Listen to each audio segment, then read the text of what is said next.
ദിവസങ്ങൾക്ക് മുമ്പ് ഞങ്ങൾ മഅദനി ഉസ്താദിനെ കാണാൻ പോയി. ഞങ്ങൾ വല്ലാത്ത ആശങ്കയിലായിരുന്നു ഉസ്താദിന്റെ ആരോഗ്യ കാര്യത്തില്. അങ്ങനെ ഉസ്താദുമായി സംസാരിക്കുമ്പോ, ഉസ്താദിന്റെ രോഗത്തിനെ പറ്റി ചോദിക്കുമ്പോ, ആരോഗ്യത്തെ പറ്റി ചോദിക്കുമ്പോ, കേസിനെ പറ്റി ചോദിക്കുമ്പോ ഒന്നോ രണ്ടോ വാക്കുകൾ പറഞ്ഞ് അതൊക്കെ അവസാനിപ്പിച്ചിട്ട് അദ്ദേഹം വാചാലനാകുന്നത് ഇന്ത്യ രാജ്യത്ത് അടിച്ചമർത്തപ്പെടുന്ന ജനവിഭാഗങ്ങളെ പറ്റിയിട്ടാണ്.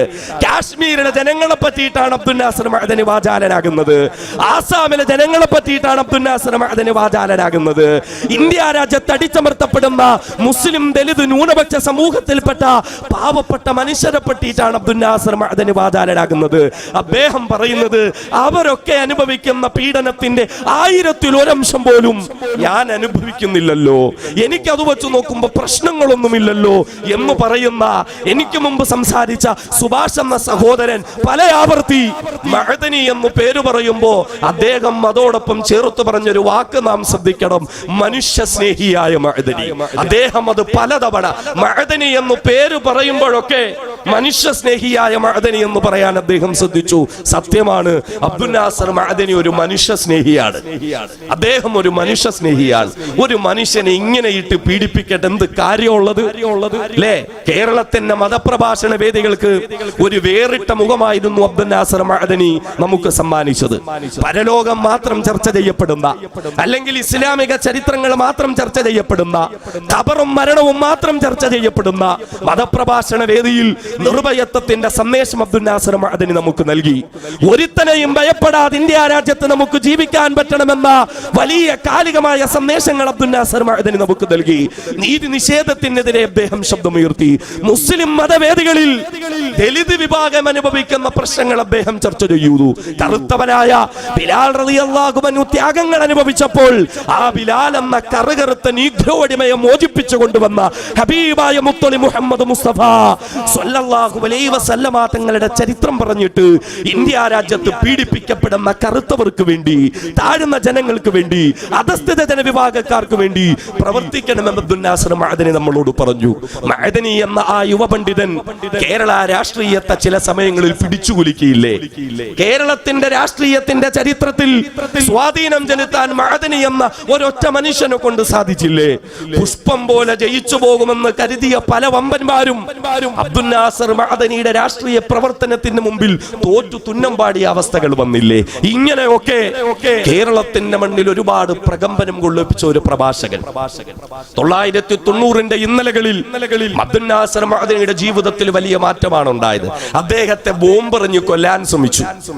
മഅദനിയെ ബോംബെറിഞ്ഞു കൊല്ലാൻ ശ്രമിക്കുക. എന്തിനാണ്? മഅദനിയെ പോലെ ശബ്ദിക്കുന്ന ഒരാൾ ഇവിടെ നിലനിൽക്കാൻ പാടില്ല. സംഘപരിവാര ഭീകരവാദത്തിനെതിരെ ശബ്ദിക്കുന്ന അബ്ദുൽ നാസർ മഅദനിയെ പോലെയുള്ളവർ ഇവിടെ ഉണ്ടാകാൻ പാടില്ല എന്ന് പറഞ്ഞ് അൻവാർ ഷേരിയിൽ നിന്നിറങ്ങി വരുന്ന അബ്ദുൽ നാസർ മഅദനിയുടെ നേരെ 992 ആഗസ്റ്റ് മാസത്തിൽ പൊന്തക്കാട്ടിൽ ഒളിച്ചിരുന്ന സംഘപരിവാറിന്റെ പ്രവർത്തകർ ബോംബെറിഞ്ഞു മഅദനിയുടെ ശബ്ദത്തെ നിലപ്പിച്ചു കളയാൻ. പക്ഷേ അവിടെയും കഴിഞ്ഞില്ല.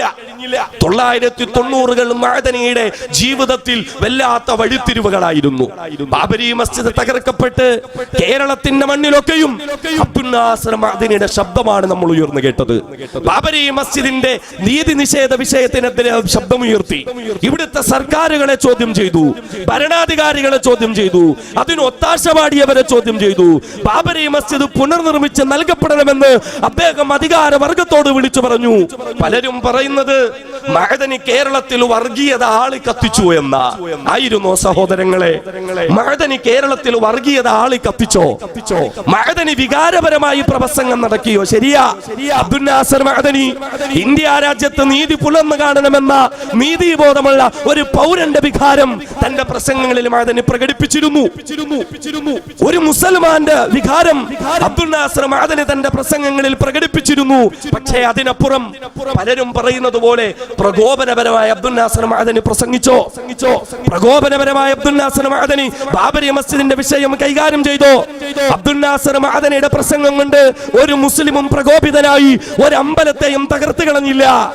അബ്ദുൽ നാസർ മഅദനി ഇവിടുത്തെ ജനങ്ങളോട് വിളിച്ചു പറഞ്ഞത് 1000 ബാബരി മസ്ജിദുകൾ പൊളിക്കപ്പെട്ടാലും മക്കളെ, ഒരു ക്ഷേത്രത്തിന്റെ തിരുമുറ്റത്തു നിന്നും ഒരു പിടി മണ്ണുപോലും വാരിയെടുക്കരുത് എന്ന മഅദനിയുടെ വികാരപരമായ പ്രസംഗം കേട്ടാരും അമ്പലം പൊളിക്കാൻ പോയില്ല. തന്നെ ബോംബെറിഞ്ഞ് കൊല്ലാൻ ശ്രമിച്ച RSSകാരുടെ ഒരു കൊടിമരത്തിൽ പോലും ഒരു മുസൽമാനും കൈവച്ചില്ല. അബ്ദുൽ നാസർ മഅദനിയുടെ പ്രകോപനപരമായ പ്രസംഗം കേട്ടിട്ട് ആരും ഒരു ഹൈന്ദവനെ കൊല്ലാൻ പോയില്ല. മഅദനി ഇവിടെ എന്ത് പ്രകോപനം സൃഷ്ടിച്ചു എന്നാ പറഞ്ഞത്? അതെ, മഅദനിയുടെ പ്രസംഗങ്ങൾ പ്രകോപനം സൃഷ്ടിക്കപ്പെട്ടിരുന്നു. ഇവിടുത്തെ വർഗീയ തമ്പുരാക്കന്മാരുടെ കോട്ടകൊത്തളങ്ങളിൽ അബ്ദുൽ നാസർ മഅദനിയുടെ പ്രസംഗങ്ങൾ പ്രകമ്പനം കൊള്ളിച്ചിരുന്നു. ഇവിടുത്തെ സവർണ മാടമ്പി തമ്പുരാക്കന്മാരുടെ കൃത്തടങ്ങളിൽ അബ്ദുൽ നാസർ മഅദനിയുടെ പ്രസംഗം പ്രകോപനം സൃഷ്ടിക്കപ്പെട്ടിരുന്നു. ഇവിടുത്തെ സവർണ ബ്രാഹ്മണ മേധാവികളുടെ കാൽക്കീഴുകളിൽ അബ്ദുൽ നാസർ മഅദനിയുടെ പ്രസംഗം പ്രകമ്പനം കൊള്ളിപ്പിക്കപ്പെട്ടിരുന്നു എന്നതിനപ്പുറം ഇവിടുത്തെ ഒരു സാധാരണക്കാരനായ മനുഷ്യൻ പോലും മഅദനിയുടെ പ്രസംഗം കേട്ടൊരു അക്രമവും ചെയ്തില്ല.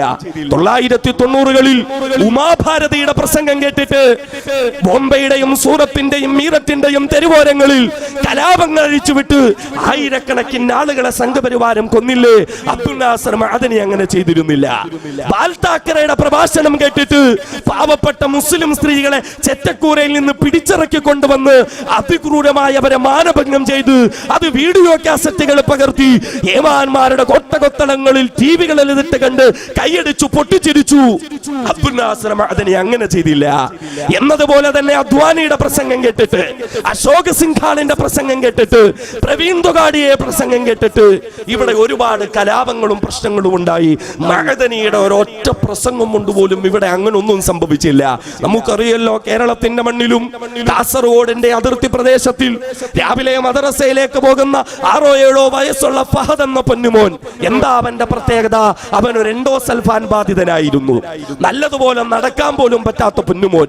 രാവിലെ മതപഠനത്തിനായി മദ്രസയിലേക്ക് പോകുന്ന പൊന്നുമോനെ ആ ഉമ്മ കുളിപ്പിച്ചൊരുക്കി മദ്രസ പാഠപുസ്തകങ്ങളും നെഞ്ചോടണച്ചു പിടിച്ചുകൊണ്ട് മദ്രസയിലേക്ക് പോയ പൊന്നുമോന്റെ മുന്നിൽ ഊരിപ്പിടിച്ച കത്തിയുമായി ഒരു സംഘപരിവാര പ്രവർത്തകൻ ചാടി വീണു.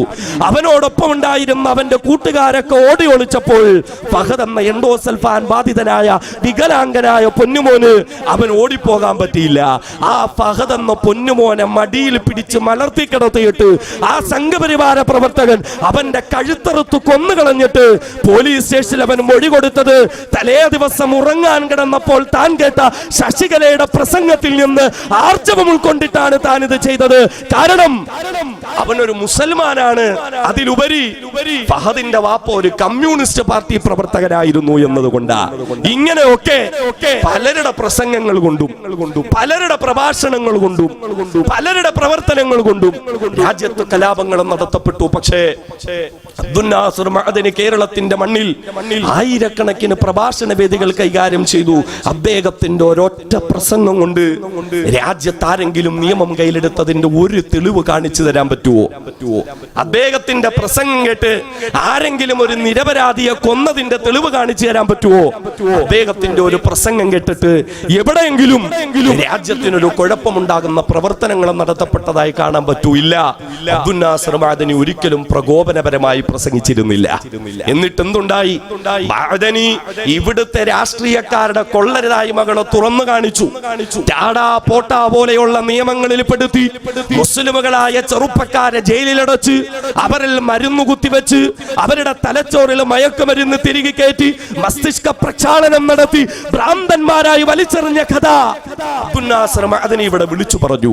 സംഘപരിവാരം ഇതൊക്കെ ഗൂഢാലോചന നടത്തുമ്പോൾ അതിനൊത്താശ ചെയ്തു കൊടുത്ത ഓരോ രാഷ്ട്രീയ പ്രമുഖന്മാരുടെയും പേര് അബ്ദുൽ നാസർ മഅദനി ഇവിടെ വിളിച്ചു പറഞ്ഞു.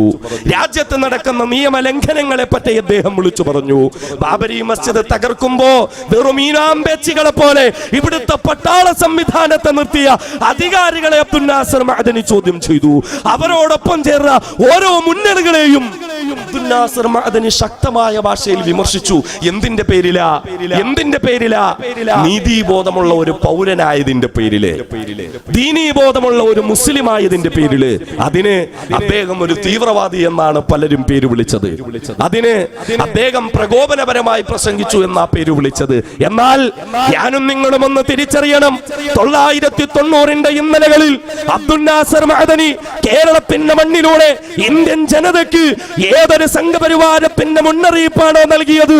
ആ മുന്നറിയിപ്പൊക്കെ പകൽ വെളിച്ചം പോലെ ഇന്ത്യ രാജ്യത്ത് പുലർന്നു കാണപ്പെടുമ്പോൾ അതെ, മഅദനി പറഞ്ഞ ദിവസമെത്തി എന്ന് മാറ്റി പറയാൻ ഇവിടുത്തെ രാഷ്ട്രീയ തമ്പുരാക്കന്മാർ വിധിക്കപ്പെട്ടു എന്ന് പറയും. പറയുമ്പോൾ മഅദനി സത്യത്തിലായിരുന്നു എന്നതിന് അതിനപ്പുറം മറ്റൊരു തെളിവെന്തെങ്കിലും വേണോ? മഅദനി പറഞ്ഞതൊക്കെ സത്യമായി ഇവിടെ പുലർന്നു കണ്ടില്ലേ? മഅദനി സംഘപരിവാർ ഭീകരതയെ പറ്റി ഈ രാജ്യത്ത് എന്തൊക്കെ വിളിച്ചു പറഞ്ഞു അതൊക്കെ കൃത്യമായി ഇവിടെ നടമാടപ്പെട്ടുകൊണ്ടിരിക്കുമ്പോ ഇപ്പൊ പലരും പറയുന്നു മഅദനി പറഞ്ഞത് ശരിയായിരുന്നു, അത് തീവ്രവാദമായിരുന്നില്ല, അത് ഭീകരവാദമായിരുന്നില്ല എന്ന് മാറ്റി പറയേണ്ട അവസ്ഥ വന്നില്ലേ? എന്നിട്ട് എന്തുണ്ടായി? അബ്ദുൽ നാസർ മഅദനിയുടെ രാഷ്ട്രീയ മുന്നേറ്റം ഇവിടുത്തെ ഇടതു വലത് രാഷ്ട്രീയ പാർട്ടികൾക്ക് ഒരു തലവേദന സൃഷ്ടിച്ചു എന്നത് ശരിയാ. കാരണം എന്താ? അവരുടെ രാഷ്ട്രീയ പ്രമാണിത്വം നഷ്ടപ്പെട്ടു പോകും, അവരുടെ അധികാരം നഷ്ടപ്പെട്ടു പോകുമെന്ന് മനസ്സിലായി. അതുകൊണ്ട് എന്തുണ്ടായി? 992-ൽ അദ്ദേഹം കോഴിക്കോട് മുതലക്കുളം മൈതാനത്ത് നടത്തിയ ഒരു പ്രസംഗം, ആ പ്രസംഗത്തിന്റെ പേരിൽ ഒരു കേസ് എടുത്തിട്ടുണ്ടായിരുന്നു. അതൊക്കെ ഏത് കക്ഷി ഭരിക്കുമ്പോഴായിരിക്കും മറ്റൊരു വിഷയം, അതവിടെ കിടക്കട്ടെ. അതിന്റെ പേരിൽ 998 മാർച്ച് മാസം 30-ാം തീയതി അബ്ദുൽ നാസർ മഅദനിയെ അറസ്റ്റ് ചെയ്തു. കേവലം ഒരു പ്രസംഗത്തിന്റെ പേരിൽ. തൊഗാഡിയ പലതവണ കേരളത്തിൽ വന്നിട്ട് അറസ്റ്റ് ചെയ്തിട്ടില്ല, അശോക് സിംഗാളിനെ അറസ്റ്റ് ചെയ്തിട്ടില്ല, ഉമാഭാരതി കേരളത്തിൽ വന്നിട്ട് ഹൈന്ദവരെല്ലാം ഓരോ കത്തികൾ കയ്യിൽ വാങ്ങി വെക്കണമെന്ന് വിട്ട് അറസ്റ്റ് ചെയ്തില്ല. മഅദനിയെ അറസ്റ്റ് ചെയ്തു. എന്നിട്ട് പലരും പറഞ്ഞത് മഅദനിയെ തന്ത്രത്തിൽ നമ്മൾ കുടുക്കിയെന്ന്. അതൊക്കെ പറഞ്ഞ ഒരുപാട് പറയാനുണ്ട്. ഇവിടെ കേരള സർക്കാർ ഇടപെടുക എന്ന് പറയുമ്പോ ഇടതുപക്ഷം കേരളം ഭരിക്കുന്നത് കൊണ്ടൊന്നുമല്ല, ഇവിടെ ഒരു ഇടതുപക്ഷമായത് കൊണ്ടല്ല. കാരണം മഅദനിയുടെ വിഷയത്തിൽ പാപഭാരം മുഴുവനും ഇടതുപക്ഷത്തിന്റെ മുകളിൽ വെച്ചു കൊടുക്കേണ്ടതില്ല.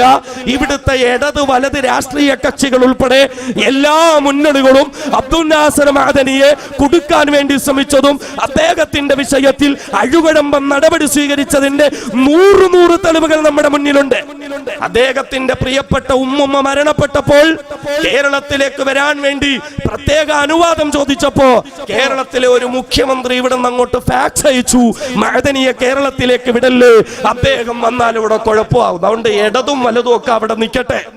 അബ്ദുൽ നാസർ മഅദനി കേരള രാഷ്ട്രീയത്തിൽ പിടിമുടുക്കുമെന്ന് കണ്ടപ്പോൾ 98-ൽ 6 വർഷം മുമ്പ് ഒരു കേസ് പറഞ്ഞുകൊണ്ട് അദ്ദേഹത്തെ അറസ്റ്റ് ചെയ്തു. പിന്നീട് കോയമ്പത്തൂർ കേസിൽ കുടുക്കിയതാണ് നമ്മൾ കണ്ടത്. പിന്നെ സേലം ജയിലിലേക്ക് അദ്ദേഹത്തെ കൊണ്ടുപോയി ഏകാന്ത തടവിൽ പാർപ്പിച്ചു. കോയമ്പത്തൂർ ജയിലിലേക്ക് കൊണ്ടുപോയി. സഹോദരങ്ങളെ അറിയോ, കോയമ്പത്തൂർ കേസിൽ മഅദനിയെ അറസ്റ്റ് ചെയ്യാൻ കാരണം എന്താ? മഅദനി രാത്രി അവിടെ പോയിട്ട് അദ്വാനി വരുന്നിടത്ത് ബോംബെറിഞ്ഞു, അതിന്റെ പേരിൽ 52 പേര് കൊല്ലപ്പെട്ടു എന്നതുകൊണ്ടല്ല. മഅദനി ബോംബ് ഒളിപ്പിച്ചു വെക്കാനുള്ള സ്ഥലം കാണിച്ചു കൊടുത്തു എന്നതുകൊണ്ടുമല്ല, അല്ലെങ്കിൽ മഅദനി അവരുമായി ഗൂഢാലോചന നടത്തി എന്നതുകൊണ്ടൊന്നുമല്ല. കോയമ്പത്തൂർ കേസിൽ മഅദനിയെ അറസ്റ്റ് ചെയ്യാൻ എന്താ കാര്യം എന്നറിയോ? അതിൽ മഅദനിക്ക് പറഞ്ഞിരിക്കുന്ന കുറ്റം എന്താണെന്നറിയോ? കോയമ്പത്തൂർ കേസിൽ അവിടെ ഉപയോഗിച്ച സ്ഫോടക വസ്തുക്കൾ അത് പട്ടാളക്കാർ ഉപയോഗിക്കുന്ന സ്ഫോടക വസ്തുക്കളാണ്. ആ സ്ഫോടക വസ്തുക്കൾ അല്ലുമ്മ പ്രവർത്തകർക്ക് എത്തിച്ചു കൊടുക്കാൻ ആളെ നിയമിച്ചത് മഅദനിയാണ്. ആരെയാ നിയമിച്ചെന്നറിയോ? ആർമി രാജു എന്ന് പറയുന്ന ഒരു RSSകാരനെ. ചിന്തിച്ചു നോക്കണേ. ഇപ്പൊ മഅദനിയാണ് തീവ്രവാദി, മഅദനി ഭീകരവാദിയാ, ശിക്ഷ വിധിക്കാതെ ഇങ്ങനെ ജയിലിലിട്ട് ഞങ്ങൾ ഇങ്ങനെ കൈകാര്യം ചെയ്യാന്നൊക്കെ സോഷ്യൽ മീഡിയകളിലൂടെ ഇങ്ങനെ വിവരമില്ലായ്മ വിളിച്ചു പറയുന്നവന്മാർ അറിയണം. അബ്ദുൽ നാസർ മഅദനിയെ കോയമ്പത്തൂർ കേസിൽ പിടിച്ചത് ഒരു RSSകാരൻ, തന്നെ ബോംബെറിഞ്ഞു കൊല്ലാൻ ശ്രമിച്ച RSSകാരനായ പട്ടാളക്കാരനിലൂടെ പട്ടാള കേന്ദ്രങ്ങളിൽ നിന്ന് സ്ഫോടക വസ്തുക്കൾ ശേഖരിച്ച് മഅദനിയാണ് കോയമ്പത്തൂർ അല്ലുമ്മ നേതാവിന് പാഷായിക്കൊക്കെ കൊണ്ട് കൊടുത്തതത്രേ. ഇതാണ് കേസ്. എന്നിട്ട് എന്താണെന്നറിയോ? എന്നിട്ട് കുറ്റപത്രം ഇങ്ങനെ വരുമ്പോ മഅദനി 13ഓ 14ഓ സ്ഥാനത്താണ് മഅദനി പ്രതി. ഈ ബോംബ് കൊടുത്തു എന്ന് പറയുന്ന ആർമി രാജു 141ാമത്തെ പ്രതിയാ.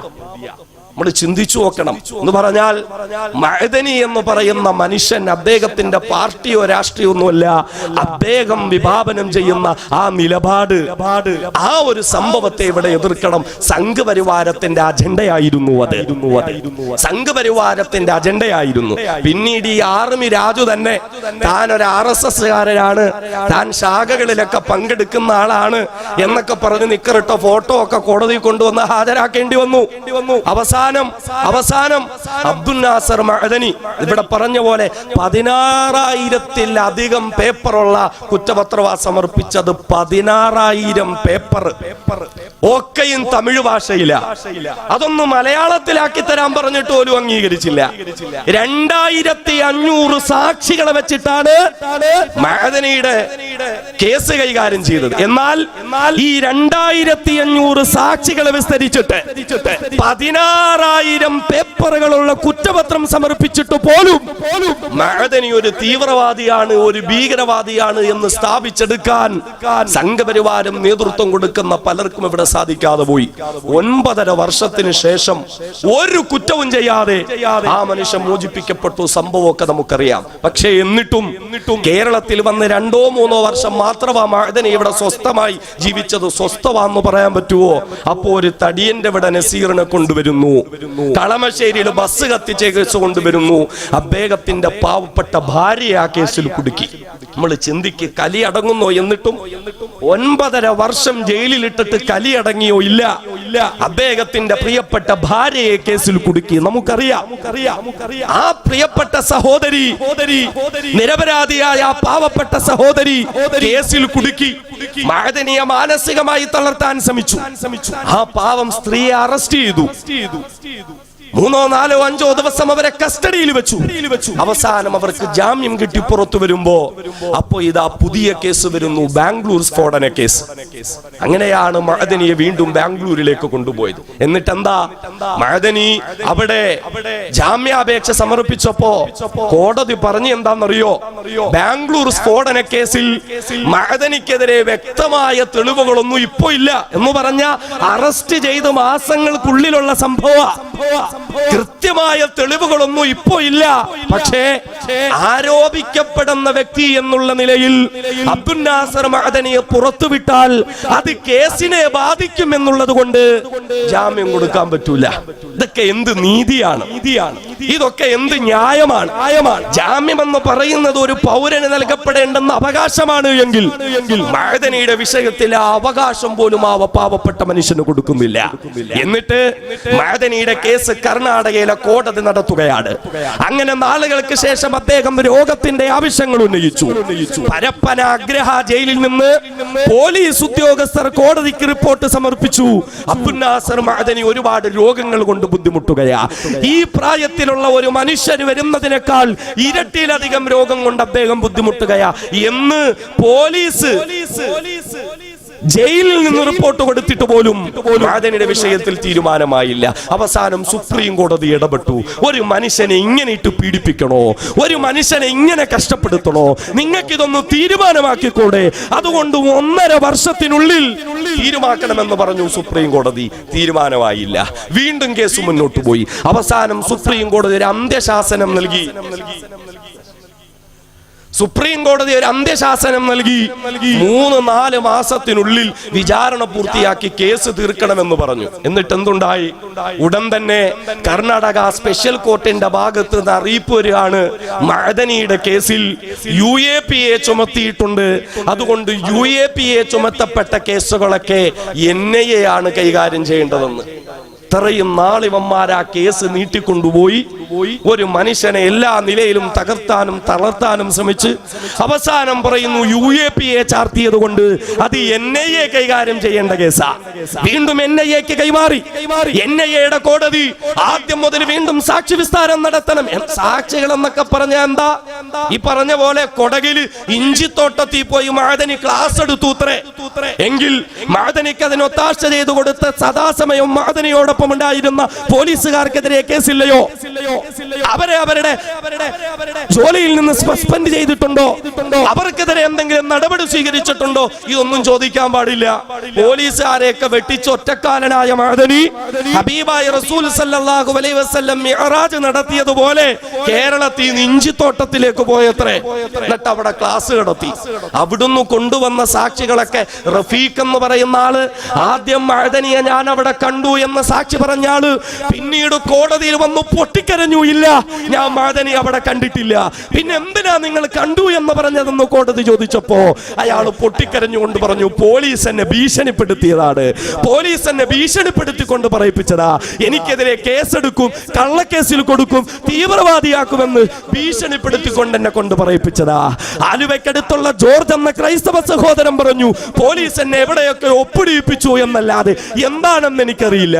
ഇവര് പറയുന്നത് പോലെ ഒരു സാഹചര്യ തെളിവുകളും എന്റെ പക്കലില്ല, ഞാനൊന്നും കണ്ടിട്ട് പോലുമില്ല. ഇങ്ങനെയുള്ള കള്ളസാക്ഷികളാണ് മുഴുവനും. ഇവരെ മുഴുവനും ആദ്യം മുതൽ NIA കോടതിക്ക് വിസ്താരം നടത്തണം. അങ്ങനെ ആ വിസ്താരമൊക്കെ തുടങ്ങി, അതുമൊക്കെ ഏറ്റവും അവസാനിക്കുമെന്നാകുമ്പോ നാം അറിയണം സഹോദരങ്ങളെ, രാജ്യത്ത് ഇത്രയേറെ നീതി നിഷേധിക്കപ്പെട്ട ഒരു പൗരനുണ്ടോ? മഅദനിയുടെ കേസ് കൈകാര്യം ചെയ്ത ജഡ്ജി അദ്ദേഹത്തെ അപ്രതീക്ഷിതമായി സ്ഥലം മാറ്റി. പെട്ടെന്ന് ജഡ്ജി ഇല്ല എന്ന് പറഞ്ഞാൽ മാസങ്ങളോളം മഅദനി ഹാജരായതും വിസ്താരം നടന്നതും ഒക്കെ ജഡ്ജി ഇല്ലാത്ത കോടതിയില. അങ്ങനെ ഒരു പ്രഹസനം സൃഷ്ടിക്കപ്പെട്ടു. രണ്ടാമത് വീണ്ടും പുതിയ ജഡ്ജി വന്നു. അയാൾക്കും കേസ് ആദ്യം മുതൽ പഠിക്കേണ്ടതുണ്ട് എന്ന് മാത്രമല്ല, അപ്പോഴൊക്കെ രോഗത്തിന്റെ പേരിൽ ബഹുമാനനായ മഅദനി ഉസ്താദിന് ഒരു ഇളവ് കൊടുത്തിരുന്നു. അദ്ദേഹം ഹാജരാകേണ്ട ദിവസം അറിയിക്കാം, അപ്പ മാത്രം ഹാജരായാൽ മതിയെന്ന്. എന്നാൽ ഇപ്പോൾ അദ്ദേഹത്തിന്റെ രോഗാവസ്ഥയൊക്കെ ഇവിടെ പറയപ്പെട്ടിട്ടുണ്ടാകും. അത്യുഷ്ണമുള്ള സമയത്ത് പോലും ശരീരം കിടുകിട വിറയ്ക്കുന്ന അവസ്ഥയിലേക്ക് അബ്ദുൽ നാസർ മഅദനിയുടെ ശാരീരികാവസ്ഥ ആശങ്കാജനകമായ അവസ്ഥയിലേക്ക് വന്നപ്പോൾ പോലും ഹോസ്പിറ്റൽ അധികൃതരുടെ വാക്കുകൾ പോലും മാനിക്കാതെ നിർബന്ധിച്ച് ഡിസ്ചാർജ് ചെയ്ത് അദ്ദേഹത്തെ അവിടെ നിന്ന് കൊണ്ടുവന്നു. എന്നിട്ട് പുതിയ തീരുമാനം വന്നിരിക്കുന്നു, ഇനി വിളിച്ചാലും വിളിച്ചില്ലെങ്കിലും കേസ് എടുക്കുന്ന ദിവസം മുഴുവൻ മഅദനി കോടതി വരണമെന്ന്. അല്ലാതെ ഒരു PDP നേതാവായത് കൊണ്ടൊന്നുമല്ല. ഇത്രയും ഒക്കെ പീഡനം ഒരു മനുഷ്യൻ സഹിച്ചു. ഇതിന്റെ ഭാഗത്തിൽ ഈ കേസുമായിട്ട് കോടി നടന്ന അദ്ദേഹത്തിന്റെ പ്രിയപ്പെട്ട പിതാവുണ്ട്. അൻവാർ ശേരിക്കടുത്ത് തോട്ടുവാൽ മനസ്സിൽ നമ്മൾ പോയാൽ അബ്ദുസ്സമദ് മാസ്റ്റർ എന്ന വയോവൃദ്ധനായ മനുഷ്യനെ കാണാം. ശരീരം തളർന്നൊരു വീൽ ചെയറിൽ അവരിയ്ക്കുന്നുണ്ട് അദ്ദേഹം. മഅദനി ഉസ്താദിന്റെ പ്രിയപ്പെട്ട മാതാവ് ഈ മാർഗത്തിൽ തന്റെ മകന്റെ പരിപൂർണ മോചനം സ്വപ്നം കണ്ട് കഴിഞ്ഞുകൂടി ആ പ്രിയപ്പെട്ട മാതാവ് മരണപ്പെട്ടു. ഇങ്ങനെയൊക്കെ ഒരു മനുഷ്യനെ അതിക്രൂരമായി പീഡിപ്പിക്കുന്നത്, ഒരു മനുഷ്യന് നീതി നിഷേധിക്കുന്നത്, ഒരു മനുഷ്യന് കിട്ടാനുള്ള അവകാശങ്ങളൊക്കെ പിച്ചു ചീന്തുന്നത് അബ്ദുൽ നാസർ മഅദനി ഒരു പീഡിപ്പിക്കാരനായതുകൊണ്ടല്ല, അദ്ദേഹം ഒരു മുസ്ലിം ആയതുകൊണ്ടല്ല, അദ്ദേഹം ഒരു മതപ്രഭാഷകനായതുകൊണ്ടല്ല. പിന്നെയോ 990കളുടെ ഇന്നലത്തിൽ അദ്ദേഹം തിരികൊളുത്തി വെച്ച സംഘപരിവാർ വിരുദ്ധ സിദ്ധാന്തമെന്ന ഒരു പ്രത്യയ ശാസ്ത്രം ഉയർത്തിപ്പിടിക്കുന്നതിന്റെ പേരിൽ ഈ രാജ്യത്തെ കാർന്നു തിന്നുന്ന ക്യാൻസറാണ് സംഘപരിവാരം എന്ന് ഈ ലോകത്തിന്റെ മുമ്പിൽ വിളിച്ചു പറഞ്ഞതിന്റെ പേരിൽ സംഘപരിവാരത്തിന്റെ അപകടങ്ങൾ ഇന്ത്യ രാജ്യത്തെ ജനങ്ങളെ മനസ്സിലാക്കി കൊടുത്തതിന്റെ പേരിൽ എല്ലാവരും സംഘപരിവാരത്തെ ഭയന്നുകൊണ്ട് ബാബരി എന്ന പേര് പോലും പറയാൻ മടിച്ചിരുന്ന ഭയപ്പെട്ടിരുന്ന കാലഘട്ടത്തില് ബാബരിക്ക് വേണ്ടി പ്രസംഗിച്ചത് കൊണ്ട് മാത്രം 100-ലധികം കേസുകൾ തന്റെ മേലെടുത്തതെങ്കിൽ 100 1000 ആയിക്കൊള്ളട്ടെ, എന്നാലും ഞാനിത് അവസാനിപ്പിക്കില്ല എന്ന് പറഞ്ഞ ആർജവമുള്ള ഒരു മനുഷ്യനെ ഇല്ലായ്മ ചെയ്യാൻ വേണ്ടിയിട്ടാണ് സംഘപരിവാരം ഈ നിലയിൽ ആ പാവപ്പെട്ട മനുഷ്യനെ നശിപ്പിക്കാൻ ശ്രമിക്കുന്നതെങ്കിൽ കാരാളിമുക്കിന്റെ മണ്ണിൽ നിന്ന് നമുക്ക് പ്രഖ്യാപിക്കാനുള്ളത്, നീതിക്ക് വേണ്ടി ശബ്ദിക്കുന്ന, സത്യത്തിന് വേണ്ടി ശബ്ദിക്കുന്ന സംഘപരിവാർ ഭീകരവാദത്തിനെതിരെ ശബ്ദിക്കുന്നതിന്റെ പേരിലാണ് ഒരു അബ്ദുൽ നാസർ മഅദനിയെ നിങ്ങൾ നശിപ്പിക്കാൻ ശ്രമിക്കുന്നതെങ്കിൽ ആ മഅദനി തീർന്നു പോയത് കൊണ്ടൊന്നും നിങ്ങൾക്കെതിരെയുള്ള ശബ്ദം ഇവിടെ അവസാനിക്കാൻ പോകുന്നില്ല. ഒരു മഅദനി മരണപ്പെട്ടാലും ആയിരക്കണക്കിന് മഅദനിമാർ നിങ്ങൾക്കെതിരെ ശബ്ദമുയർത്തുന്നതായ ഒരവസ്ഥ ഈ രാജ്യത്ത് സംജാതമായിക്കൊണ്ടിരിക്കുകയാ. അതുകൊണ്ടൊന്നും മഅദനിയെ ജയിലിൽ അടച്ചത് കൊണ്ടോ അദ്ദേഹത്തെ ഇല്ലായ്മ ചെയ്തത് കൊണ്ടോ ഒന്നും ഇവിടുത്തെ ന്യൂനപക്ഷ ദലിത് സമൂഹത്തിന് വേണ്ടിയുള്ള മുന്നേറ്റത്തിന്റെ രാഷ്ട്രീയത്തിന്റെ പ്രവർത്തനം തീരൂല. അങ്ങനെയൊക്കെ ചില ചിന്തയുണ്ട്. മഅദനി അങ്ങ് തീർന്നാ തീരുവല്ലോ. ഞാൻ പ്രതിനിധാനം ചെയ്യുന്ന പ്രസ്ഥാനമുണ്ട് ഓൾ ഇന്ത്യ ഇമാംസ് കൗൺസിൽ. അന്ന് അബ്ദുൽ നാസർ മഅദനി അറസ്റ്റ് ചെയ്യപ്പെട്ടപ്പോ മഅദനിയുടെ മോചനത്തിന് വേണ്ടി പണ്ഡിതന്മാർ രംഗത്ത് വരണമെന്ന് പറഞ്ഞിട്ടാ തിരുവനന്തപുരം ഇമാംസ് കൗൺസിൽ എന്ന പേരിൽ ഒരു പണ്ഡിത കൂട്ടായ്മ തുടങ്ങിയത്. അൽഹംദുലില്ലാ പിന്നീട് കേരള ഇമാംസ് കൗൺസിലായി. ഇന്ന് മഅദനിക്ക് വേണ്ടി തുടക്കം കുറിച്ച ആ പ്രസ്ഥാനം രാജ്യത്തിന്റെ 17-ൽ പരം സംസ്ഥാനങ്ങളിൽ കൃത്യമായി പ്രവർത്തിക്കുന്ന അവസ്ഥയുണ്ടായിട്ടുണ്ട് എങ്കിൽ സംഘപരിവാരം തിരിച്ചറിയുക, ഇങ്ങനെ നിങ്ങൾ ചെയ്തതുകൊണ്ടൊന്നും ഇവിടെ അവസാനിക്കാൻ പോകുന്നില്ല. നീതിക്ക് വേണ്ടി ശബ്ദിക്കുന്ന, അവകാശ ലംഘനങ്ങൾക്കെതിരെ ശബ്ദമുയർത്തുന്ന അബ്ദുൽ നാസർ മഅദനിമാർ ആയിരക്കണക്കിന് ഇവിടെ ജന്മമെടുക്കുക തന്നെ ചെയ്യും. പിന്നെന്താ സംഘപരിവാരത്തിന്റെ ഇപ്പോഴത്തെ ലക്ഷ്യം എന്താണ്? സംഘികൾ അവരുടെ പ്രവർത്തനം എന്താ? സുലൈമാൻ ദാരിമി സുന്ദരമായി ഇവിടെ അവതരിപ്പിച്ചു. ഭയപ്പെടുത്തി കീഴ്പ്പെടുത്തുക എന്നത് മാത്രമാണ് അവരുടെ ലക്ഷ്യം. ഇപ്പോ അമിത്ഷാ ഇങ്ങനെ നമ്മളെ ഭയപ്പെടുത്തിക്കൊണ്ടിരിക്കുക. കേരളം, ഇന്ത്യ മുഴുവനും NRC കൊണ്ടുവരും അത്രേ, ഇന്ത്യ മുഴുവനും NRC കൊണ്ടുവരും അത്രേ. അതൊക്കെ അങ്ങനെ അങ്ങ് നടക്കുവോ? ഇന്ത്യ മുഴുവനും NRC ഒക്കെ നടപ്പിലാക്കാൻ പറ്റുമോ? ഇയാൾ ഇങ്ങനെ ഓരോ നിയമങ്ങള്, CAB എന്ന് പറയുന്ന നിയമം കൊണ്ടുവന്നു, പൗരത്വ പട്ടികയിലെ ഭേദഗതി കൊണ്ടുവന്നു. എന്നിട്ട് എന്താ അതിൽ പറഞ്ഞത്? ബംഗ്ലാദേശ്, പാകിസ്ഥാൻ, അഫ്ഗാനിസ്ഥാൻ പോലെയുള്ള നാടുകളിൽ നിന്ന് ഇന്ത്യ രാജ്യത്ത് കുടിയേറി പാർത്തിരിക്കുന്ന മുസ്ലിം ഹൈന്ദവർക്കും സിഖുകാർക്കും ക്രിസ്ത്യാനികൾക്കും ഏകദേശം 12 വർഷത്തോളം ഇന്ത്യ രാജ്യത്ത് ജീവിച്ചു കഴിഞ്ഞാൽ അവർക്ക് ഇവിടുത്തെ പൗരത്വം കൊടുക്കും. പക്ഷെ മുസ്ലിങ്ങൾക്ക് കിട്ടൂല, മുസ്ലിമീങ്ങൾക്ക് കിട്ടൂല. അത് പിന്നെ ഇന്ത്യ രാജ്യത്ത് ജീവിക്കണമെങ്കിൽ അവന്റെയൊക്കെ അടുത്ത് പേപ്പറും കൊണ്ടുപോയി അപേക്ഷിച്ചിട്ട് ജീവിക്കണോ, അതല്ല ഇവിടെ പോരാട്ടത്തിന്റെ മനസ്സോടുകൂടി ജീവിക്കണോ എന്ന് ഇന്ത്യ രാജ്യത്തെ മുസ്ലിമുകൾക്കറിയാം. അത് മറ്റൊരു വിഷയം. പക്ഷെ നമ്മൾ ചിന്തിക്ക്, ഈ NRC എന്ന് പറയുന്ന നിയമം പോലും ആസാമിലെ ജനങ്ങൾക്ക് വേണ്ടി ഉണ്ടാക്കപ്പെട്ടതാ. 970-നും 80-നും ഇടയിൽ ബംഗ്ലാദേശും പാകിസ്ഥാനും ഇടയിൽ പ്രശ്നങ്ങൾ ഉണ്ടായി.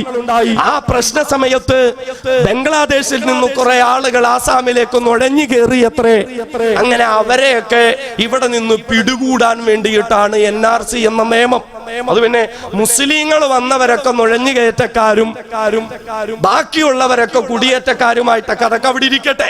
അങ്ങനെ ബംഗ്ലാദേശിൽ നിന്ന് ആസാമിലേക്ക് നുഴഞ്ഞു കയറിയ ആളുകൾ, ആ ആളുകളെ കണ്ടുപിടിക്കാൻ വേണ്ടിയാണ് NRC എന്നൊരു നിയമം വന്നിരിക്കുന്നതെങ്കിൽ അത് ഇന്ത്യ മുഴുവൻ നടപ്പിലാക്കുമെന്ന് അമിത്ഷാ പ്രസംഗിക്കുമ്പോ അത് കേരളത്തിലേക്ക് ഏത് രാജ്യത്തിൽ നിന്ന് ആളുകൾ നുഴഞ്ഞു കയറിയിട്ട എന്ന് ചോദിക്കാനുള്ള മനസ്സെങ്കിലും എന്റെ പ്രിയപ്പെട്ട സഹോദരങ്ങളെ നമുക്കുണ്ടാകണ്ടേ?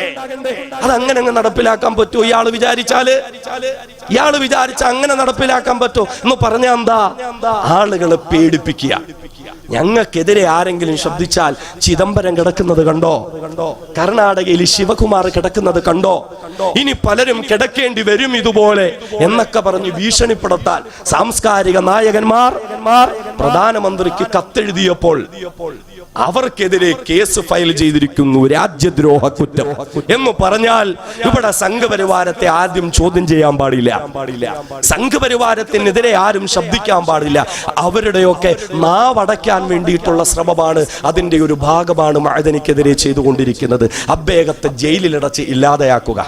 ഇപ്പോ ശാരീരികമായി തളർത്താനുള്ള കാരണം മാനസികമായി തളർത്താൻ പറ്റൂല എന്ന് ഇവർക്ക് മനസ്സിലായി. 20 വർഷത്തോളം ജയിലിൽ കിടന്നിട്ടും മഅദനിയെ മാനസികമായി തളർത്താൻ പറ്റില്ലെന്ന് മനസ്സിലായി. ഇനി ശാരീരികമായി ഇല്ലായ്മ ചെയ്യാം. കാശ്മീരിന്റെ സംഭവമൊക്കെ നമുക്കറിയാലോ. കാശ്മീരിന്റെ സ്വയം ഭരണാവകാശം എടുത്തു കളഞ്ഞ്, കാശ്മീരിന്റെ പ്രത്യേക പദവി എടുത്തു കളഞ്ഞ്, അവിടുത്തെ ഭരണസിരാ കേന്ദ്രങ്ങളെയൊക്കെ നിശ്ചലമാക്കി, അവിടെ സംഘപരിവാരത്തിന്റെ കാവിക്കളസം ധരിച്ച പട്ടാളം പറന്നിറങ്ങി, അവിടുത്തെ മുഖ്യമന്ത്രിയും മന്ത്രിമാരും മുഴുവനും അവിടുന്ന് അവരെയെല്ലാം ഒഴിച്ചെടുത്തിട്ട് ഇപ്പൊ ഇവരുടെ ഇഷ്ടം പോലെ അവിടെ ഭരണം നടത്തിക്കൊണ്ടിരിക്കുക. എന്ന് പറഞ്ഞാൽ ഞങ്ങളുടെ ഇഷ്ടത്തിനനുസരിച്ച് എന്തും നടക്കും എന്നൊരു പ്രതീതി, ഞങ്ങളുടെ ഇഷ്ടത്തിനനുസരിച്ച് ഞങ്ങൾക്ക് എന്തും ചെയ്യാൻ പറ്റുമെന്നൊരു പ്രതീതി ഇത് സൃഷ്ടിച്ചെടുത്തിട്ട് വേണമെങ്കിൽ സംഘപരിവാരത്തിന്റെ ഒരു ബാലികേറാ മലയായി നിൽക്കുന്ന കേരളത്തിന്റെ മണ്ണിലേക്ക് പോലും ഒരുപക്ഷേ നാളെ സംഘിപ്പട്ടാളം പറന്നിറങ്ങിയിട്ട് ഇന്ത്യ രാജ്യത്തിന്റെ പട്ടാളത്തെ ഉപയോഗിച്ച് കേരളത്തിന്റെ മന്ത്രിസഭയും മന്ത്രിമാരും മുഴുവനും മരവിപ്പിച്ച് ഞങ്ങൾക്ക് ഇഷ്ടമുള്ളത് ഞങ്ങൾക്ക് നടപ്പിലാക്കാൻ പറ്റുമെന്നുള്ള ഒരു പ്രതീതിയാണ്, ഒരു ഭീതിജനകമായ അവസ്ഥയാണ്, ഒരു മുന്നറിയിപ്പാണ് അമിത്ഷായ്ക്കും സംഘപരിവാരത്തിനും ഇവിടെയുള്ള ജനങ്ങളോട് വിളിച്ചു പറയാനുള്ളതെങ്കിൽ കുഞ്ഞാലി മരക്കാന്മാരുടെ പിന്തുണ മുറക്കാർക്ക് പറയാനുള്ളത്, ആലി മുസ്ലിയാക്കന്മാരുടെ പിന്തലമുറക്കാർക്ക് പറയാനുള്ളത്, ഇവിടെ ജാതീയതക്കെതിരെ പോരാട്ടം നടത്തിയ അയ്യങ്കാളിയുടെ പിന്തലമുറക്കാർക്ക് പറയാനുള്ളത്, കാശ്മീരിൽ നടത്തിയതുപോലെ കേരളത്തിന്റെ മണ്ണിലേക്ക് വന്നാൽ ഞങ്ങൾ ജീവിച്ചിരിക്കുന്നിടത്തോളം കാലം ജാതീയതയെ വലിച്ചെറിഞ്ഞുകൊണ്ട്, മതങ്ങളെ വലിച്ചെറിഞ്ഞുകൊണ്ട്, രാഷ്ട്രീയത്തെ വലിച്ചെറിഞ്ഞുകൊണ്ട് ഈ രാജ്യത്തെ ഏറ്റവും വലിയ ഭീകരവാദികളായ സംഘപരിവാരത്തെ കേരളത്തിന്റെ മക്കൾ നേരിടുമെന്നുള്ളത് സംഘപരിവാരം കൃത്യമായി അറിഞ്ഞുകൊള്ളുക. ഒരു ഭീഷണിപ്പെടുത്തുക. നമ്മൾ മനസ്സിലാക്കണം, ഈ ഒരുപാട് പേടിയുള്ള ആളുകളുണ്ട്. അവരുടെ വിചാരം എല്ലാവർക്കും അവരെ പോലെ പേടിയാന്ന്. നമ്മൾ രാത്രി ഇങ്ങനെ ബൈക്കിലൊക്കെ യാത്ര ചെയ്യുമ്പോ നമുക്കറിയാലോ, നമ്മുടെ പിന്നിൽ പട്ടികള്, തെരുവ് നായ്ക്കളും കുരച്ചുകൊണ്ട് വരും നമ്മളെ പേടിപ്പിക്കാൻ വേണ്ടിയിട്ടാ. നമ്മൾ പേടിച്ചു പോയാൽ പിന്നെയും നമ്മുടെ പുറകെ വരും. എന്നാൽ നമ്മൾ ആ ബൈക്കൊന്ന് നിർത്തിയാലോ ഇവരൊക്കെ തിരിഞ്ഞോടും എന്ന് പറയുന്നത് പോലെ നിൽക്കേണ്ട പോലെ നമ്മളൊന്ന് നിന്നാൽ തിരിഞ്ഞോടാൻ മാത്രമേ ഉള്ളൂ ഇവരൊക്കെ. കൃത്യമായി നമ്മൾ തിരിച്ചറിയണം. ഇത് അബ്ദുൽ നാസർ മഅദനി അദ്ദേഹത്തിന്റെ ജീവിതത്തിലൂടെ നമുക്ക് പഠിപ്പിച്ചു തന്നതാ. കാരണം നമുക്കറിയല്ലോ, കാശ്മീരിൽ ഈ അടിയന്തരാവസ്ഥയൊക്കെ സൃഷ്ടിച്ചെടുത്തിട്ട് പിഞ്ചു കുഞ്ഞുങ്ങൾ 140 പിഞ്ചു മക്കളെ പോലും ജയിലിലടച്ചിട്ട് 4000-ഓളം പൗരന്മാരെ പോലും കാണാനില്ല. സ്ത്രീധനങ്ങളെ പട്ടാളം പ്രഹ്ലാദ പീഡിപ്പിച്ചുകൊണ്ടിരിക്കുക. ആ സന്ദർഭത്തിൽ കാശ്മീരിലെ രാഷ്ട്രീയ നേതാക്കന്മാരെ വെറും 50 ദിവസം അവരെ ജയിലിലടച്ചു. നമുക്കറിയല്ലോ സംഭവം. 50 ദിവസം ജയിലിലടച്ച് അത്യാവശ്യ ചില പീഡനത്തിന്റെ ചിത്രങ്ങളും മുറകളും ഒക്കെ കാണിച്ചു കൊടുത്തപ്പോ കാശ്മീരിലെ നേതാക്കന്മാരൊക്കെയും രാഷ്ട്രീയ പ്രമുഖന്മാരൊക്കെയും സംഘപരിവാരത്തിന് ബോണ്ട് എഴുതി ഒപ്പിട്ട് കൊടുത്തിരിക്കുന്നു. ഇനി ഞങ്ങൾ കാശ്മീരിൽ രാഷ്ട്രീയ പ്രവർത്തനം നടത്തില്ല, ഇനി ഞങ്ങൾ കാശ്മീരിൽ നീതി നിഷേധത്തിനെതിരെ ശബ്ദിക്കില്ല. എന്നാൽ സംഘപരിവാരം തിരിച്ചറിയുക, കാശ്മീരിൽ 50 ദിവസം ജയിലിലടച്ചപ്പോൾ നിങ്ങൾക്ക് മാപ്പഴുതി തന്ന നേതാക്കന്മാരെയാണ് കണ്ടതെങ്കിൽ 50 ദിവസമല്ല 50 വർഷം അബ്ദുൽ നാസർ മഅദനിയെ ജയിലിലടച്ചാലും നിങ്ങൾ ഉദ്ദേശിക്കുന്നത് പോലെ തന്റെ നിലപാടിൽ നിന്ന് മാറാൻ, നിങ്ങൾക്ക് മാപ്പഴുതി തരാൻ അബ്ദുൽ നാസർ മഅദനി തയ്യാറാകുന്നതല്ല. എന്താ ഒരു ശബ്ദ സന്ദേശം, ഞാൻ അതിലേക്കൊന്നും പോകുന്നില്ല, അതൊന്നും അധികം പറയാനും ആഗ്രഹിക്കുന്നില്ല. ഒരുത്തൻ എവിടെയെങ്കിലും കിടന്നു കുരച്ചു എന്നും പറഞ്ഞ് നമ്മൾ കൂടെ കുരയ്ക്കുക, ഇത് ഇസ്ലാമിന് ചേർന്ന ഒരു സംസ്കാരമല്ലല്ലോ. നമ്മൾ അത് പഠിച്ചിട്ടില്ലല്ലോ. നമ്മുടെ മാതാപിതാക്കൾ നമ്മളെ എങ്ങനെ പഠിപ്പിച്ചിട്ടില്ല, നമ്മുടെ ഉസ്താദുമാര് നമ്മളെ എങ്ങനെ പഠിപ്പിച്ചിട്ടില്ല. എന്താ ഇപ്പൊ പുള്ളിക്കാരൻ പറഞ്ഞത് നിങ്ങളൊക്കെ കേട്ടിട്ടുണ്ടാവും. അതിന് ഇങ്ങനെ ഞങ്ങൾ ഇട്ടേക്ക് ആ ജയിലില്, സുപ്രീം കോടതി വിധിക്കുന്നത് വരെ അയാൾ ഇങ്ങനെ ജയിലിൽ കിടന്ന് നരകിക്കട്ടെ. എടാ നീയൊക്കെ എന്ത് കരുതി, നീയൊക്കെ എന്ത് കരുതി? എടാ പൊന്നുമോനെ, ഇത് പാരമ്പര്യം വേറെയാ. ജയിലെന്ന് എഴുതി കാണിക്കുമ്പോ മുട്ടുപറച്ചു മാപ്പെഴുതി കൊടുത്ത നിന്റെയൊക്കെ ഗുരുജിയുടെ പാരമ്പര്യമല്ല ഇത്. ഇത് അബ്ദുൽ നാസർ മഅദനിയാ. മഹാനായ ബിലാൽ ഇബ്നു റബാഹ റളിയല്ലാഹു അൻഹുവിന്റെ നെഞ്ചിൽ പാറക്കല്ല് കയറ്റിവെച്ച് ചാട്ടവാറ് കൊണ്ടടിക്കുമ്പോ അഹദ് അഹദ് എന്ന് വിളിച്ചു പറഞ്ഞ് തന്റെ നിലപാടിൽ നിന്ന് മാറാത്ത ബിലാൽ ഇബ്നു റബാഹയുടെ ചരിത്രം കേരളത്തിന്റെ മണ്ണിൽ ആയിരക്കണക്കിന് വേദികളിൽ പ്രസംഗിച്ച അബ്ദുൽ നാസർ മഅദനിയുടെ ചരിത്രമായത്. നീ എന്ത് കരുതിയടാ മോനെ? നിന്റെയൊക്കെ ഗുരുജിമാരുടെ പാരമ്പര്യമാ ഞങ്ങളുടെ മഅദനി ഉസ്താദിന്റെ പാരമ്പര്യം എന്ന് വിചാരിച്ചോ? ആലി മുസ്ലിയാരുടെയും കുഞ്ഞാലി മരക്കാന്മാരുടെയും മമ്പറം തങ്ങളുടെയും സൈനുദ്ദീൻ മഖ്ദൂമാരുടെയും പാരമ്പര്യം ഉൾക്കുന്ന അബ്ദുൽ നാസർ മഅദനിയെ 1000 കൊല്ലം ജയിലിലടച്ചാലും അദ്ദേഹത്തിന് ഒരു ചുക്കുണ്ടാവില്ല എന്ന് നീയൊക്കെ മനസ്സിലാക്കിക്കൊള്ളുക. മഅദനി അങ്ങോട്ട് ജയിലിലടച്ചിട്ട് പീഡിപ്പിക്കാന്ന്. നമ്മളൊരു കാര്യം നമ്മളൊക്കെ മഅദനി മോചിതനാകണം, അദ്ദേഹം പീഡനത്തിൽ നിന്ന് രക്ഷപ്പെടണം, ഇത് നമ്മുടെ ആഗ്രഹമാണ്. നമ്മൾ അതിനു വേണ്ടി ദുആ ചെയ്യും, നമ്മൾ അതിനു വേണ്ടി പ്രാർത്ഥിക്കുകയും പ്രവർത്തിക്കുകയും ചെയ്യും. നാം മഅദനി ഉസ്താദിനോടൊന്ന് ചോദിച്ചു നോക്കേ, ഈ മാർഗത്തിൽ രക്തസാക്ഷിത്വം വഹിക്കലാണ് എന്റെ ആഗ്രഹമെന്ന് അദ്ദേഹം പറയും. അതാ ചങ്കൂറ്റം. അത് RSSന്റെ ശാഖകളിൽ നിന്ന് പഠിക്കാൻ പറ്റുന്നതല്ല. അത് പഠിക്കണമെങ്കിൽ ഖുർആൻ പഠിക്കണം, അത് പഠിക്കണമെങ്കിൽ ഹദീസ് പഠിക്കണം, അത് പഠിക്കണമെങ്കിൽ ഇസ്ലാമിക ചരിത്രങ്ങൾ പഠിക്കണം. ഇതൊക്കെ കൈകാര്യം ചെയ്താണ് അബ്ദുൽ നാസർ മഅദനി. അതുകൊണ്ട് അങ്ങനെയൊന്നും ഒടുങ്ങി പോകില്ല, അതുകൊണ്ട് അങ്ങനെയൊന്നും തീർന്നു പോകില്ല. അതുകൊണ്ട് സഹോദരങ്ങളെ, നമ്മൾ മനസ്സിലാക്കേണ്ടത് മഅദനിയുടെ മോചനത്തോടൊപ്പം തന്നെ മഅദനി നമ്മെ പഠിപ്പിച്ച ഒരാർജവുണ്ട്. ഒരാളുടെ മുന്നിലും ഭയപ്പെടരുത് മക്കളെ. ഒരു സംഘപരിവാരത്തെയും ഭയപ്പെടരുത് മക്കളെ. കേരളത്തിന്റെ മണ്ണിൽ ബഹുമാനനായ മഅദനി ഉസ്താദ് എത്ര വേദികളിലാണ് വിളിച്ചു പറഞ്ഞത്, ഫലാ തഹിനൂ വലാ തഹ്സനൂ വഅൻതുമുൽ അഅലൂൻ ഇൻ കുൻതും മുഅ്മിനീൻ. നിങ്ങൾ വിഷമിക്കേണ്ടതില്ല, നിങ്ങൾ ബുദ്ധിമുട്ടേണ്ടതില്ല, നിങ്ങൾ കഷ്ടപ്പെടേണ്ടതില്ല. നിങ്ങൾ നിന്ദരല്ല, നിങ്ങൾ നിസാരരല്ല. വഅൻതുമുൽ അഅലൂൻ, നിങ്ങളാണ് അത്യുന്നതങ്ങളുടെ സോപാനങ്ങളിൽ വിരാജിക്കേണ്ട പേരെന്ന് വിശുദ്ധമായ ഖുർആൻ പാരായണം ചെയ്തുകൊണ്ട് ബഹുമാനനായ മഅദനി ഉസ്താദ് നമ്മുടെ മുന്നിൽ പ്രഭാഷണം നടത്തിയെങ്കിൽ എന്റെ കാരാളി മുക്കിലെ പ്രിയപ്പെട്ട സഹോദരങ്ങള്, തത്സമയം ഈ പ്രഭാഷണ പരിപാടി കണ്ടുകൊണ്ടിരിക്കുന്ന കേരളത്തിനകത്തും പുറത്തുമുള്ള ആയിരക്കണക്കിന് പ്രിയപ്പെട്ട സഹോദരങ്ങള്, മഅദനിയുടെ ആർജവം നമ്മൾ ഏറ്റെടുക്കാം. വിശുദ്ധമായ ഖുർആൻ പാരായണം ചെയ്തുകൊണ്ട് ഒരു സംഗീതലവന്മാരെയും നമ്മൾ ഭയപ്പെടേണ്ടതില്ല. ഒരു RSSന്റെയും സർസംഘ ചാലകനെ നമ്മൾ ഭയപ്പെടേണ്ടതില്ല. ഒരു പ്രധാനമന്ത്രിയെയും നമ്മൾ ഭയപ്പെടേണ്ടതില്ല. അതേ, ഒരു ആഭ്യന്തരമന്ത്രിയെയും നമ്മൾ ഭയപ്പെടേണ്ടതില്ല. ഒരു കരിനിയമങ്ങളെയും നമ്മൾ ഭയപ്പെടേണ്ടതില്ല. നമ്മൾ ഒരിക്കലും ഇങ്ങനെ ഭയപ്പെട്ടുകൊണ്ട് ജീവിക്കേണ്ടവരല്ല.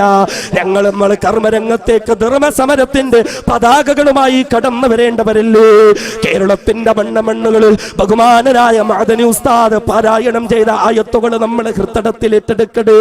വബാലക്കും ലാ തുഖാതിലൂന ഫീ സബീലില്ലാഹ് വൽ മുസ്തദഅഫീന മിനർ റിജാലി വന്നിസാഇ വൽ വിൽദാൻ അല്ലദീന യഖൂലൂന റബ്ബനാ അഖ്രിജ്നാ മിൻ ഹാദിഹിൽ ഖറിയത്തിൽ ളാലിമി അഹ്ലുഹാ വജ്അൽ ലനാ മിൻ ലദുൻക വലിയാ വജ്അൽ ലനാ മിൻ ലദുൻക നസീറാ. അടിച്ചമർത്തപ്പെടുന്ന വയോജനങ്ങൾക്ക് വേണ്ടിയിട്ട്, നീതി നിഷേധിക്കപ്പെടുന്ന സ്ത്രീജനങ്ങൾക്ക് വേണ്ടിയിട്ട്, അലമുറയിട്ട് കരയുന്ന കൊച്ചു കുഞ്ഞുങ്ങൾക്ക് വേണ്ടിയിട്ട് എന്തുകൊണ്ട് നിയമ പോരാട്ടങ്ങൾക്കായി നിങ്ങൾ കർമ്മരംഗങ്ങളിലേക്ക് ധർമ്മസമരത്തിന്റെ പതാകകളുമായി കടന്നു വരുന്നില്ല എന്ന അല്ലാഹുവിന്റെ ഖുർആൻ ഓതിക്കൊണ്ട് എന്നെയും നിങ്ങളെയും വിരോധത്തമായ പോരാട്ടങ്ങളിലേക്ക് കൈപിടിച്ചിറങ്ങാൻ ആഹ്വാനം ചെയ്ത ബഹുമാനനായ മഅദനി ഉസ്താദിന്റെ ആർജവമുണ്ടല്ലോ, ഈ ആർജവം നമുക്ക് ഏറ്റെടുക്കാൻ പറ്റട്ടെ മുസ്ലിമേ. ലാ തജിദു ഖൗമൻ യുഅ്മിനൂന ബില്ലാഹി വൽ യൗമിൽ ആഖിർ യുവാദൂന മൻ ഹദ്ദല്ലാഹു വറസൂലുഹു. തന്റെ പ്രിയപ്പെട്ട പിതാവിന്റെ തലയെടുത്ത് വെച്ചിട്ട് ഹബീബായ മുത്ത് റസൂലിന്റെ മുമ്പിലേക്ക് ഉടവാളിൽ കുത്തുയർത്തിപ്പിടിച്ച കടന്നു വന്ന ബഹുമാനനായ അബൂ ഉബൈദത്ത് ബിനുൽ ജറാഹ് റളിയല്ലാഹു അൻഹു, ആ അബൂ ഉബൈദയുടെ ചരിത്രം പഠിപ്പിച്ചു തന്നിട്ട് ഉലൈക ഹിസ്ബുല്ലാഹ് അലാ ഇന്ന ഹിസ്ബല്ലാഹി ഹുമുൽ മുഫ്ലിഹൂൻ. അധർമ്മകാരികളോട് സന്ധിയാകാൻ വിശ്വാസിക്ക് പറ്റുകയില്ല. അവര് അല്ലാഹുവിന്റെ സൈന്യമാണ്, അല്ലാഹുവിന്റെ സൈന്യമാണ് വിജയിച്ചവരെന്ന് പറഞ്ഞിട്ട്, മക്കളെ, അതുകൊണ്ട് നീതിയുടെ പക്ഷത്ത് നിൽക്കണമെന്ന് ആഹ്വാനം ചെയ്ത അബ്ദുൽ നാസർ മഅദനി, സത്യത്തിന്റെ പക്ഷത്ത് നിൽക്കണമെന്ന് ആഹ്വാനം ചെയ്ത അബ്ദുൽ നാസർ മഅദനി, ആ മഅദനി ഉസ്താദിന്റെ മോചനം നമ്മുടെ ഒരു ലക്ഷ്യമായി കാണുന്നതോടൊപ്പം ആ മഅദനി എന്ന മഹാമനുഷ്യൻ തന്റെ ജീവിതത്തിലൂടെ പഠിപ്പിച്ചതെന്താ? നിർഭയത്വമെന്ന, നിഷ്കളങ്കമെന്ന ആ ഒരു യഥാർത്ഥ ഇസ്ലാമിന്റെ അന്തസത്ത ഉൾക്കൊള്ളാൻ നാഥനായ തമ്പുരാൻ നമുക്ക് തൗഫീഖ് നൽകുമാറാകട്ടെ. അതുകൊണ്ട് മഅദനി നമുക്ക് പകർന്നു നൽകിയ ആർജവം ഞാൻ പറയട്ടെ. ഞാൻ ഖുർആനൊക്കെ ഓതി പ്രഭാഷണം നടത്തിയത് കൊണ്ട് ഇത് മുസ്ലിമുകളുടെ മാത്രം വേദിയായി നിങ്ങൾ കാണല്ലേ. നിങ്ങൾ അങ്ങനെ കാണരുത്, ഒരിക്കലും കാണരുത്. മറിച്ച് മഅദനി എന്ന ഇന്ത്യ രാജ്യത്ത് ഒരു പൗരൻ അനുഭവിക്കുന്ന പ്രശ്നം ഇന്ത്യയിലെ ഓരോ ജനങ്ങളുടെയും പ്രശ്നം തന്നെയാണ്. ഇതിന് കാരണക്കാർ സംഘപരിവാരമാണ് എങ്കിൽ എന്നെ കേൾക്കുന്ന ഹൈന്ദവ ക്രൈസ്തവ നല്ലവരായ സഹോദരങ്ങളോടുണ്ട് എങ്കിൽ പറയട്ടെ, ഇവിടെ ഹിന്ദുക്കൾക്കും ക്രിസ്ത്യാനികൾക്കും ഒന്നും ഒരു പ്രശ്നവുമില്ല പൗരത്വ പട്ടിക വന്നാൽ എന്നൊക്കെ അമിത്ഷാ പറയുമ്പോ നിങ്ങളൊന്നും കരുതണ്ട, അതുകൊണ്ട് അങ്ങ് രക്ഷപ്പെട്ടു പോയി എന്ന്. കാരണം സംഘപരിവാരത്തിന് ഒരു രക്ഷയുണ്ട്. 925 സുലൈമാൻ ദാരിമി പറഞ്ഞതുപോലെ ഇവിടെ ഒരു ഭീകരവാദ പ്രസ്ഥാനത്തിന് തുടക്കം കുറിച്ചവർക്ക് 2025 ഇന്ത്യ രാജ്യം ഒരു പരിപൂർണ ഹിന്ദുസ്ഥാൻ, ഒരു ഹിന്ദു രാഷ്ട്രമാക്കി മാറ്റേണ്ടുന്നതുണ്ട്. അതിനു വേണ്ടിയിട്ടാണ് ഇപ്പോൾ 1 നാഷൻ 1 ലാംഗ്വേജ്, 1 നാഷൻ 1 ഇലക്ഷൻ, ഇനിയിപ്പോൾ 1 നാഷൻ 1 റിലീജിയൻ എന്നൊക്കെ പറഞ്ഞിട്ട് ഇവർ രംഗത്ത് വരും. പക്ഷേ തിരിച്ചറിയുക, സംഘപരിവാരം സ്വപ്നം കാണുന്നത് ബ്രാഹ്മണ ആധിപത്യമുള്ള, സവർണ ആധിപത്യമുള്ള സാധാരണക്കാരായ ഹിന്ദുക്കളെന്ന് നമ്മൾ എല്ലാവരെയും കാണാറുണ്ട്. പക്ഷേ സംഘപരിവാരം ഹിന്ദുക്കളായി കാണുന്നത് ഇവിടുത്തെ ബ്രാഹ്മണന്മാരെ മാത്രമാണ്. ജനങ്ങളെ പല തട്ടിലാക്കിയിട്ട് ബ്രാഹ്മണൻ എന്ന് പറഞ്ഞിട്ട്, ക്ഷത്രിയൻ എന്ന് പറഞ്ഞിട്ട്, വൈശ്യൻ എന്ന് പറഞ്ഞിട്ട്, ശൂദ്രൻ എന്ന് പറഞ്ഞിട്ട് ഇവിടുത്തെ ജനങ്ങളെയൊക്കെ അടിച്ചമർത്താൻ അല്പം മുമ്പ് മഅദനി എന്ന മനുഷ്യസ്നേഹിയെ പറ്റി ഇവിടെ പ്രസംഗിച്ച നമ്മുടെ സുഭാഷ് എന്ന സഹോദരൻ, അദ്ദേഹത്തെ വേദിയിലിരുത്തി നമ്മൾ ആദരിച്ചു, അദ്ദേഹത്തിന് അവസരം കൊടുത്തു. പക്ഷേ സംഘപരിവാരം സ്വപ്നം കാണുന്ന ഒരു ഹിന്ദു രാഷ്ട്രം ഇവിടെ പുലർന്നു കണ്ടാൽ ഈ സുഭാഷ് എന്ന സഹോദരനോ അദ്ദേഹത്തിന്റെ ജാതിയിലും കുടുംബത്തിലും പെട്ടവർക്കോ ഇവിടെ ഒരു പരിഗണന ഉണ്ടാവില്ല. കാരണം ബ്രാഹ്മണന്മാരല്ലാത്തവരൊക്കെയും ഇവിടുത്തെ താഴ്ന്ന ജാതികാരൊക്കെ മലം ചുമക്കാൻ വിധിക്കപ്പെട്ടവരാണ്, ചെരുപ്പ് കുത്താൻ വിധിക്കപ്പെട്ടവരാണ്. അതിനെയാണ് പുന്നാസ്ത്രമാദനെ എതിർത്തത്. അങ്ങനെ ഒരു രാഷ്ട്രീയം ഇന്ത്യയിൽ വേണ്ട.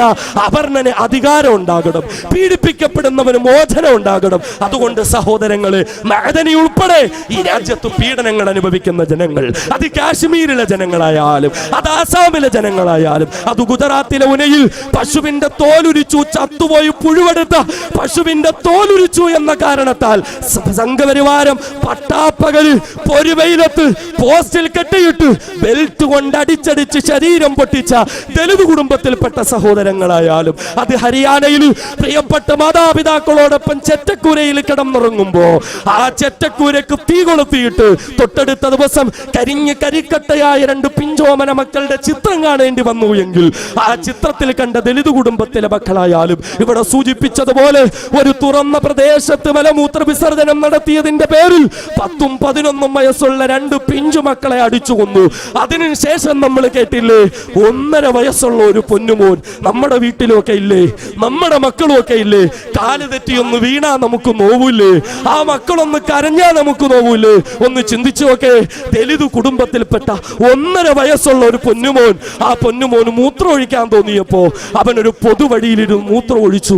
1.5 വയസ്സുള്ള പൊന്നുമോനെ പോലും അതിക്രൂരമായി തള്ളിക്കൊന്നു കളഞ്ഞ ഈ സംഘപരിവാരം, ഇവരാണോ ഇവിടുത്തെ ജനങ്ങൾക്ക് സ്വാതന്ത്ര്യം നൽകുന്നത്? അതുകൊണ്ട് തിരിച്ചറിയുക, സംഘപരിവാർ ഭീകരതയ്ക്കെതിരെ ഇവിടുത്തെ മുസ്ലിമുകളും ഹൈന്ദവരും ക്രൈസ്തവരും ഒക്കെ രംഗത്ത് വരണം. അബ്ദുൽ നാസർ മഅദനിയുടെ മോചനം അതേപോലെ നമ്മുടെ ഒരു ലക്ഷ്യമാകണം. അതിന്റെ പ്രവർത്തനത്തിന്റെ മേഖലയിൽ നമ്മൾ ഉണ്ടാകണം. അൽഹംദുലില്ലാ, ധീരതയോടെ ധൈര്യസമേതം വലിയ പല മഹല്ലുകൾ ഉണ്ടായിട്ടും പല സംവിധാനങ്ങൾ ഉണ്ടായിട്ടും ഇപ്പോഴും പലരും മിണ്ടിയിട്ടില്ല. മൈക്കിന്റെ മുന്നിൽ മണിക്കൂറുകളോളം പ്രഭാഷണം നടത്താൻ പറ്റുന്നവർ ആരും ഇതുവരെ ഒന്ന് ശബ്ദം ഉയർത്തിയിട്ടില്ല, നാക്കുയർത്തി മഅദനി എന്ന് പോലും പറഞ്ഞിട്ടില്ല. പക്ഷേ അപ്പോഴും അൽഹംദുലില്ലാ അതിന് തന്റെ ഇടം കാണിച്ച, അതിന് ധീരത കാണിച്ച, അതിനുള്ള ആർജവം കാണിച്ച ഈ കാരാളിമുക്ക് മുസ്ലിം ജമാഅത്തിന്, ഇതിന്റെ ഭാരവാഹികൾക്ക്, ഇതിന്റെ ബഹുമാനനായ ഖത്തീബ് ഫൈസി ഉസ്താദ് അവർക്ക്, ഇതിന് നേതൃത്വം കൊടുത്ത ബഹുമാനനായ കാരാളി ഉസ്താദ്, എന്റെ പ്രിയപ്പെട്ട സുഹൃത്ത് സുലൈമാൻ ദാരിമി, ഈ വേദിയിലിരിക്കുന്ന എല്ലാവരും അവസാനം വരെയും ക്ഷമയോടുകൂടി ഇതിനെ ശ്രവിച്ചു കൊണ്ടിരിക്കുന്ന ഓരോരുത്തർക്കും പടച്ചവൻ നല്ല പ്രതിഫലം നൽകട്ടെ എന്ന പ്രാർത്ഥനയോടെ ഇനി ഇൻഷാ അല്ലാഹ് ഈ കാരാളിമുക്കിന്റെ മണ്ണിൽ ഇതിനേക്കാൾ വലിയൊരു ജനസഞ്ചയവുമായി നാം ഒന്നു ചേരുമ്പോ അല്ലാഹു സുബ്ഹാനഹു വ തആല ബഹുമാനനായ അബ്ദുൽ നാസർ മഅദനി ഈ വേദിയിലിരുന്ന് മണിക്കൂറുകളോളം പ്രസംഗിക്കുന്നത് കാണാൻ നമുക്ക് ഓരോരുത്തർക്കും തൗഫീഖ് നൽകുമാറാകട്ടെ എന്ന പ്രാർത്ഥനയോടെ നിർത്തുന്നു. വ ആഖിറു ദഅ്വാന അനിൽ ഹംദുലില്ലാഹി റബ്ബിൽ ആലമീൻ. അസ്സലാമു അലൈക്കും വറഹ്മത്തുള്ളാഹി വബറകാതുഹു.